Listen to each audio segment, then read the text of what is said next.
Hello guys, good morning. Welcome naman sa ating panibagong vlog. Yan. Andito tayo ngayon guys sa Omoroy Beach Resort. Yan.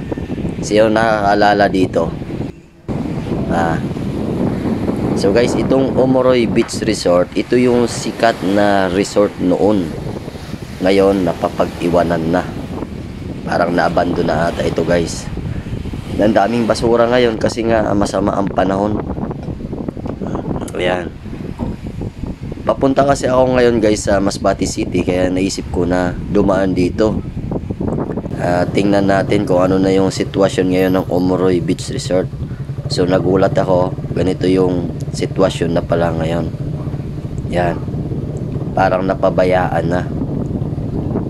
Noon kasi guys, yung Bitoon Beach Resort at itong Omoroy Beach Resort, ito yung dinadagsa ng mga tao noon. Kasi ito yung mga sikat na resort noon. No? Yan. Ngayon, nagulat na lang ako pag punta ko dito. Wala. Parang napabayaan na. Naabandon na ata itong resort na to. Ayan. Bali, pagpasok ko, wala namang entrance fee. Yan.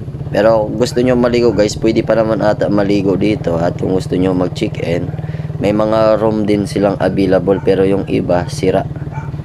Ayan. Ayan, sana maibalik ito maibalik sa dati na maganda. No, kasi maganda ito guys noon.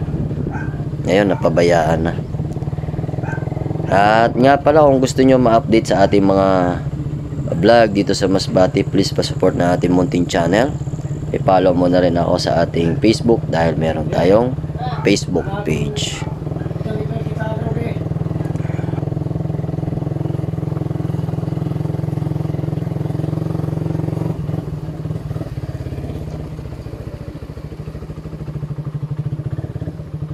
Say hi. Hi. Ayan guys, andito na tayo sa highway.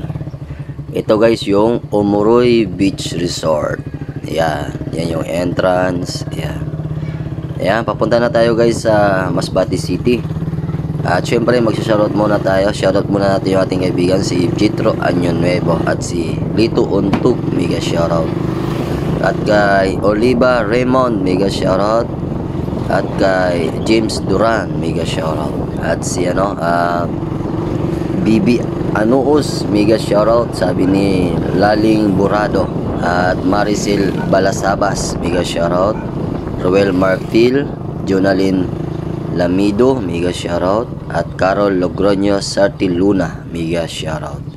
Yan guys, so dito na lang guys yung ating video. Muli maraming salamat and bye bye.